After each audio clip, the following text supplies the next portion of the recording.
There was a particular quiet in a black kitchen right before the oil got hot. Not silence, quiet. The kind where Big Mama stopped talking mid-sentence, tilted her head like she was listening for something only she could hear, and reached for the flour without ever once glancing at a thermometer, because there was no thermometer in that kitchen. There never had been. And yet the chicken that came out of that skillet 20 minutes later had a crust the color of a new penny, cracked just right when you bit it, and never once tasted of raw flour or burnt grease. Nobody taught her that out of a book. Nobody could have, because it was never written down anywhere. It lived in her hands, in her ears, in the set of her jaw when the oil finally spoke the way she wanted it to speak. That's what we're talking about today. Not recipes, not ingredients, the tricks, the things black grandmothers across the South knew about frying that never made it onto a single index card because the knowledge wasn't the kind of thing you wrote. It was the kind of thing you earned, standing next to her, getting popped by grease more than once before you finally understood what she meant when she said, "You'll know. Hey family, I'm James. And today we're going deep into one specific thing, the frying. Not the whole Sunday spread, just the skillet itself, and everything Big Mama knew about it that the rest of the world never bothered to learn. Now, before we get into it, if this is your first time sitting with me, do me a favor and hit that subscribe button. We're building something here, a place where these things get remembered instead of lost. So, go on, hit subscribe, ring the bell, and let's get into it. Number 1, the shimmer, not the smoke. Every grandmother I ever watched fry chicken had the same habit before the meat ever touched the oil. She'd stand over that skillet, hand resting near the handle, and watch the surface of the grease, not staring blankly, watching. There's a moment when hot oil goes from looking heavy and still to looking like it's breathing. A faint shimmer moves across the top, like heat coming off asphalt in July. That shimmer was the signal, not smoke. Smoke meant you'd already gone too far, and the oil was starting to break down and get bitter. The shimmer was the sweet spot, and she knew it the way you know somebody's footstep on the porch before they knock. My granddaddy used to say you could tell an experienced cook from a nervous one just by how long they stood at that stove before committing the first piece. The nervous one dropped meat in too soon out of impatience. Big Mama waited. She always waited. That patience was the whole trick, and it's the first thing folks forget when they try to do this today with a thermometer clipped to the side of the pot, staring at a number instead of learning what the oil itself was trying to tell them. Number 2, the pinch test. Before the first piece of chicken ever went in, there was a smaller ritual most people never noticed unless they were standing close. A pinch of flour dropped straight into the oil from her fingertips. If it sank and sat there sulking, the oil wasn't ready. If it just disappeared without a sound, the oil was too hot and already starting to scorch. But if that pinch of flour hit the surface and came up dancing, little bubbles racing up around it, a soft, steady sizzle, nothing violent, that was the sound she was listening for. That sound meant the oil was hot enough to seal a crust fast without cooking the inside too slow or burning the outside too quick. It's such a small thing, a pinch of flour, but it saved more chicken dinners than any tool you could buy. And she never called it testing the oil. She just called it asking the grease a question. Number 3, seasoning the flour, not just the meat. Folks today think the seasoning is supposed to happen on the chicken, and the flour is just there to make a crust. Big Mama never separated the two. Salt, black pepper, a little garlic powder, sometimes a touch of cayenne if the family could handle it. All of it went straight into the flour bowl and got mixed together with her hand before a single piece of chicken ever touched it. That way, every bite of crust carried flavor all the way through, not just on the surface. The chicken itself got seasoned too, sure, hours before, sitting in buttermilk. But the flour was its own seasoned thing, its own recipe inside the recipe. And she never wrote the measurements down because she never measured. She'd shake the salt container over the bowl until it felt right. And if you asked her how much that was, she'd just look at you like you'd asked her how much air she breathed that morning. Number 4, the buttermilk soak, timed by feel, not by clock. Everybody knows chicken sat in buttermilk before it got fried. What most folks don't know is that Big Mama wasn't just doing it for flavor. She was doing it for tenderness, and she had a feel for exactly how long that chicken needed to sit. Sometimes overnight, sometimes just a few hours if she was in a hurry and the chicken was young and tender to begin with. If the bird was older, tougher, she'd let it sit longer, sometimes adding a little extra something to the buttermilk to help break things down. She never set a timer. She'd walk past that bowl in the icebox 3 or 4 times over the course of the day.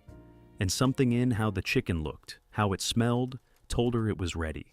That's decades of doing the same thing over and over until your hands and your nose knew things your brain never had to calculate. Number 5, the double-dredge and why she never skipped it. Flour, then a dip back into the buttermilk, then flour again. That was the trick behind the thick, craggy crust that made her fried chicken look different from anybody else's on the block. A single dredge gives you a thin, almost delicate coating. The double dredge, flour, wet, flour again, builds up those little rough edges and pockets that catch the hot grease and turn into the crispiest parts of the whole piece.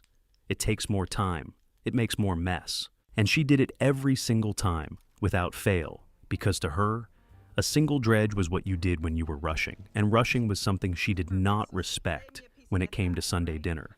Number 6, listening to the sizzle, not watching the clock.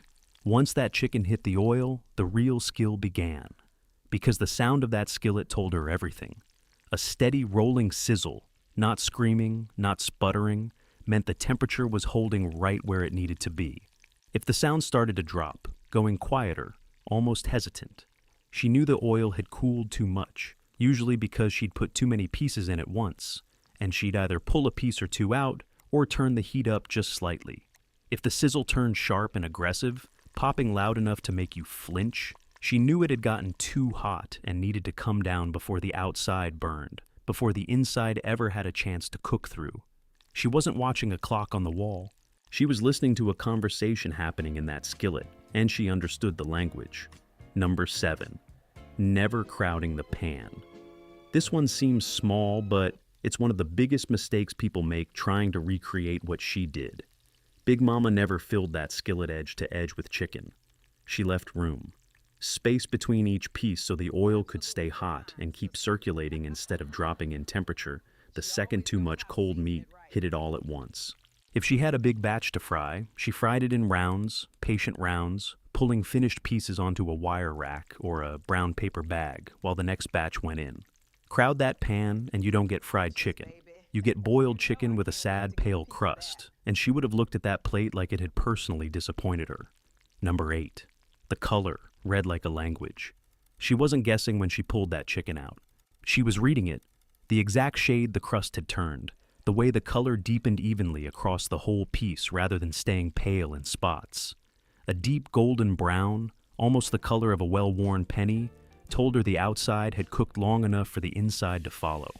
Uneven color, patches lighter than others, told her the piece needed to be turned or moved to a different part of the skillet where the heat was more consistent. This kind of reading takes years. It's not something you can rush by staring at a single fried chicken tutorial. It's something that gets built one Sunday at a time, one mistake at a time, until the color alone tells you everything the inside of that meat is doing, without you ever having to cut into it and check. Now, before we keep going, I want to hear from you, family. Everybody who grew up around a skillet like this had somebody who taught them, or tried to. So, tell me, who was the one in your family that could fry chicken without ever once looking at a recipe? Was it your grandmother, your mother, an aunt who only came around for holidays but somehow made the best chicken you ever had in your life? Drop that name in the comments. I read every single one of them, and I promise you, somebody else remembers a version of that same person. Number 9, turning it only once. Big Mama had almost no patience for people who kept flipping chicken back and forth in the skillet like they were nervous about it. She turned each piece one time, and one time only, and she knew exactly when to do it, usually by the color creeping up the sides of the piece, telling her the bottom half had built its crust and it was time to let the other side do the same. Flipping too often disturbs the crust before it has a chance to fully set, and you end up knocking loose all that good breading you worked so hard to build with the double dredge. One turn, that was the discipline. Number 10, cast iron is memory, not just metal. The skillet itself mattered more than people realize.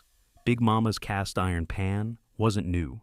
It was inherited, seasoned by decades of use, sometimes passed down from her own mother, blackened and smooth on the inside from years of oil soaking into the pores of that metal. That seasoning did something a modern non-stick pan never could. It held heat evenly across the whole surface and released just enough natural flavor into whatever was cooking in it that her chicken tasted different from chicken fried in anything else. She never scrubbed that skillet with soap. She wiped it clean, sometimes with a little salt and a rag, and rubbed a thin layer of grease back into it before putting it away. That skillet was older than some of her grandchildren, and it worked better than anything you could buy brand new off a store shelf because it had a history baked right into the iron. Number 11. The oil blend, and why lard alone wasn't always the answer. Depending on the household, and depending on what was available and affordable that particular week, the oil itself was sometimes a blend, rendered lard for flavor and richness, mixed with a portion of vegetable, shortening to help keep the smoke point higher and stretch the batch further. She knew the ratio by feel, by how the mixture looked once it melted together in the skillet, by how it smelled when it started to heat. Pure lard gave the deepest flavor, but could smoke faster if you weren't careful. The blend gave her more control, more room for error, more stretch out of ingredients that weren't always cheap or easy to come by. Nothing about this was written on paper anywhere. It was carried in her memory, adjusted week to week depending on what the family could afford. Number 12. Number 12, forgive me, family. Some of these numbers get away from an old man when he's remembering. Number 12, the paper bag, not the paper towel. When that chicken came out of the skillet, it didn't go onto a plate lined with paper towels the way folks do today. It went into a brown paper grocery bag, folded open, sometimes with newspaper underneath it for extra absorption. That bag pulled the excess grease away from the crust without smothering it in moisture the way paper towels sometimes did, and it let air move around each piece so the crust stayed crisp instead of turning soft and soggy while it waited its turn to be served. That paper bag came from the store, got saved, got reused for exactly this purpose more times than anybody could count, and there was nothing wasteful about it. It was resourcefulness dressed up as a kitchen trick. Number 13. The warm oven, holding without overcooking. If the chicken had to wait, because company was still arriving because the sides weren't finished yet, she didn't leave it sitting out, getting cold.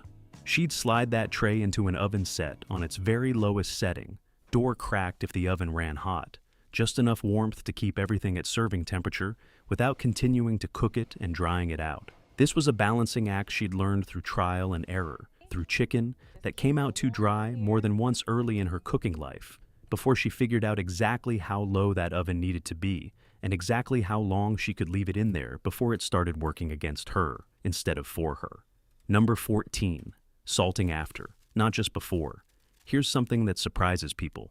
Even though the meat was seasoned in the buttermilk and the flour was seasoned before dredging, many grandmothers gave the finished hot chicken one more light pass of salt the second it came out of the grease and hit that paper bag. Salt sticks differently to a hot, oily surface than it does to raw meat. That final touch brightened the whole flavor in a way the earlier seasoning alone couldn't quite reach.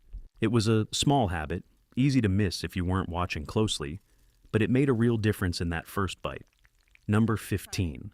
Letting the chicken come to room temperature first.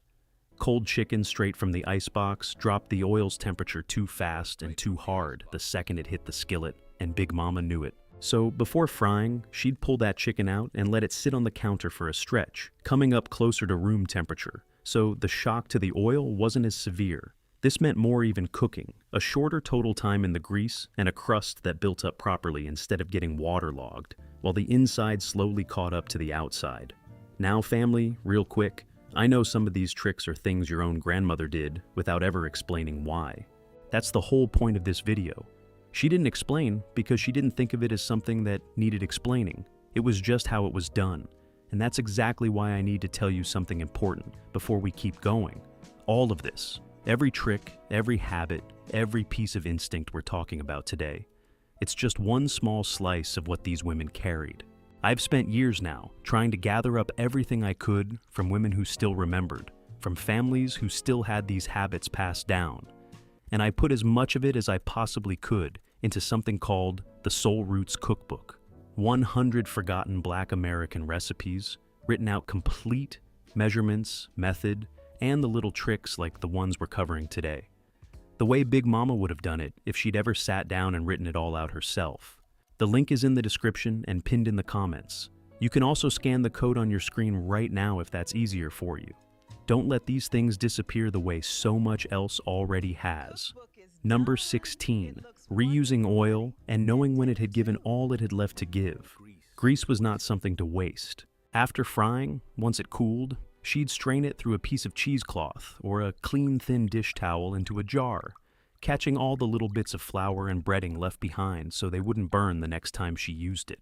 That oil got reused, sometimes for several batches over several weeks, and she knew by its color and its smell exactly when it had given all it had left to give. Oil that had turned dark or started to smell heavier and less clean got retired, poured off carefully, and replaced. But good oil, well cared for, stretched a family's grocery budget in a way that mattered, especially in households where nothing went to waste because nothing could afford to.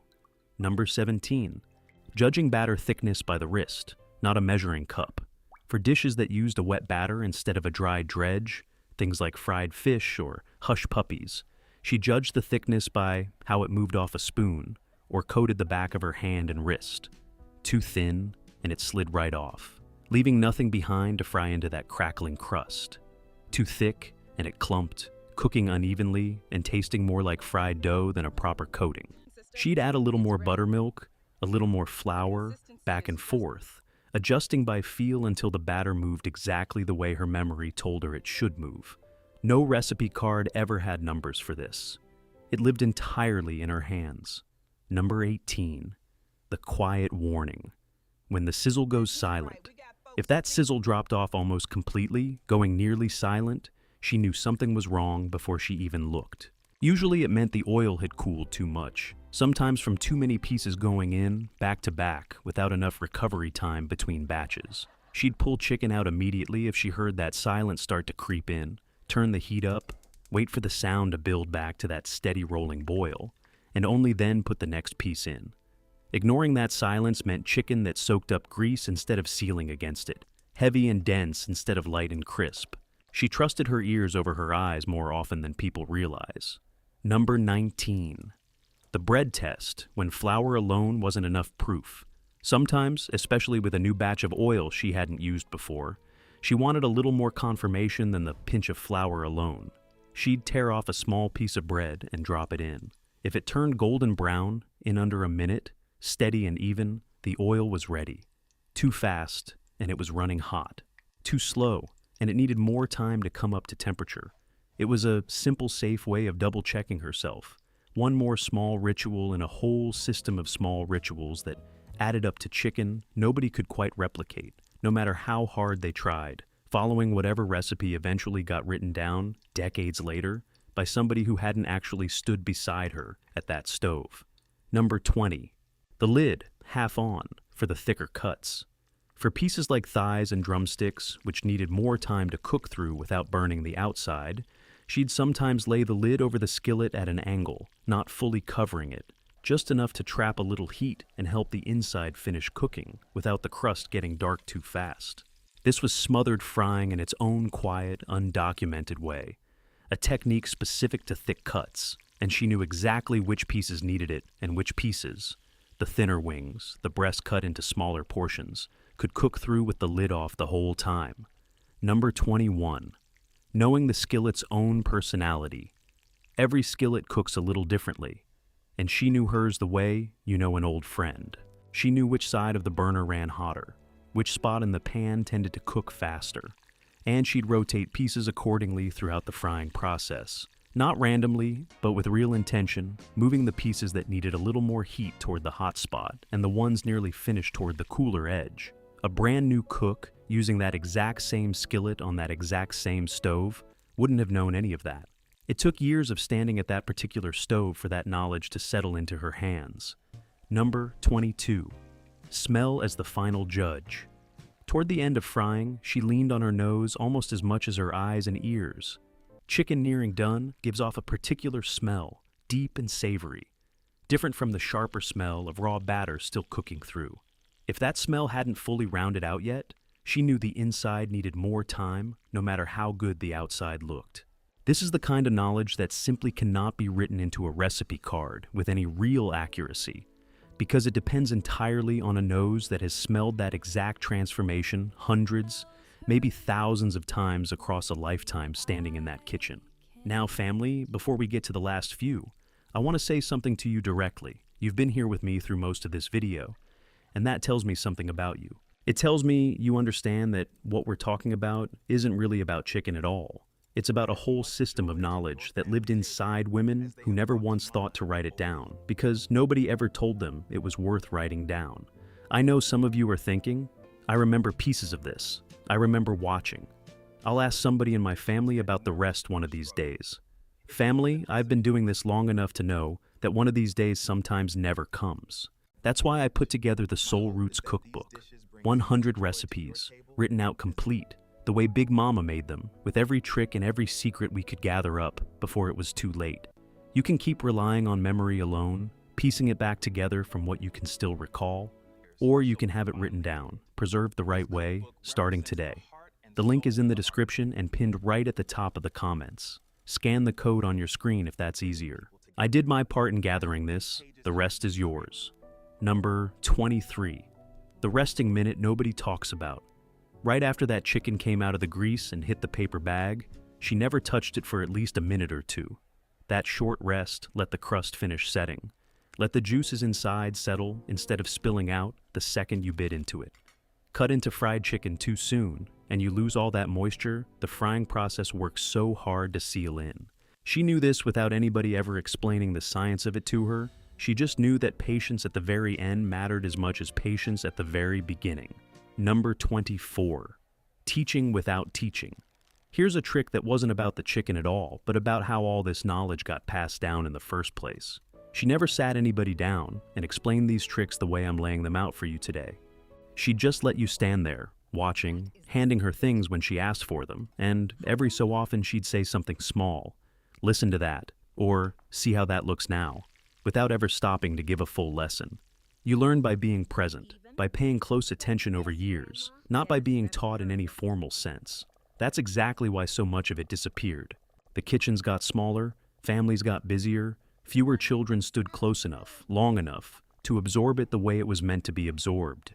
Number 25, the skillet itself passed down whole. And this is the one, family. This is the one that matters more than every trick we've talked about today combined.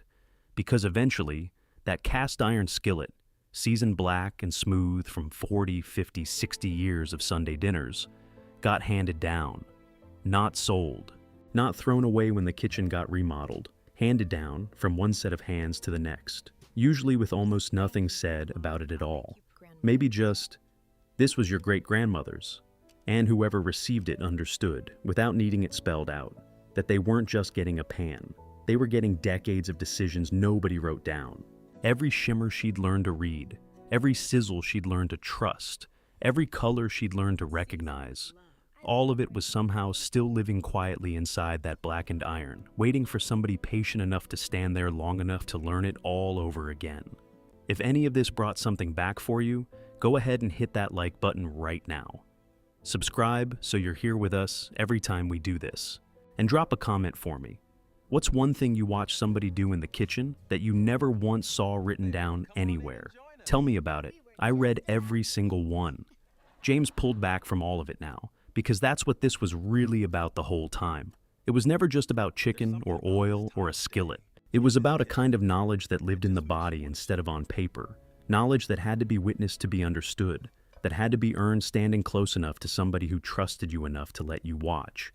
We lost a lot of that when kitchens got smaller and families got busier, and everybody decided a recipe card could hold what actually needed a lifetime to hold. But it's not gone completely. Not as long as somebody's still willing to stand close and pay attention. Not as long as somebody still has that skillet, sitting heavy in a cabinet somewhere, waiting. Share this one with somebody in your family who still has that old skillet sitting in their kitchen, still using it the way it was meant to be used. This might be the nudge they need to finally tell you everything they know before it's too late to ask. Subscribe, because next time we're going somewhere just as real as today. I'll see you next time, family.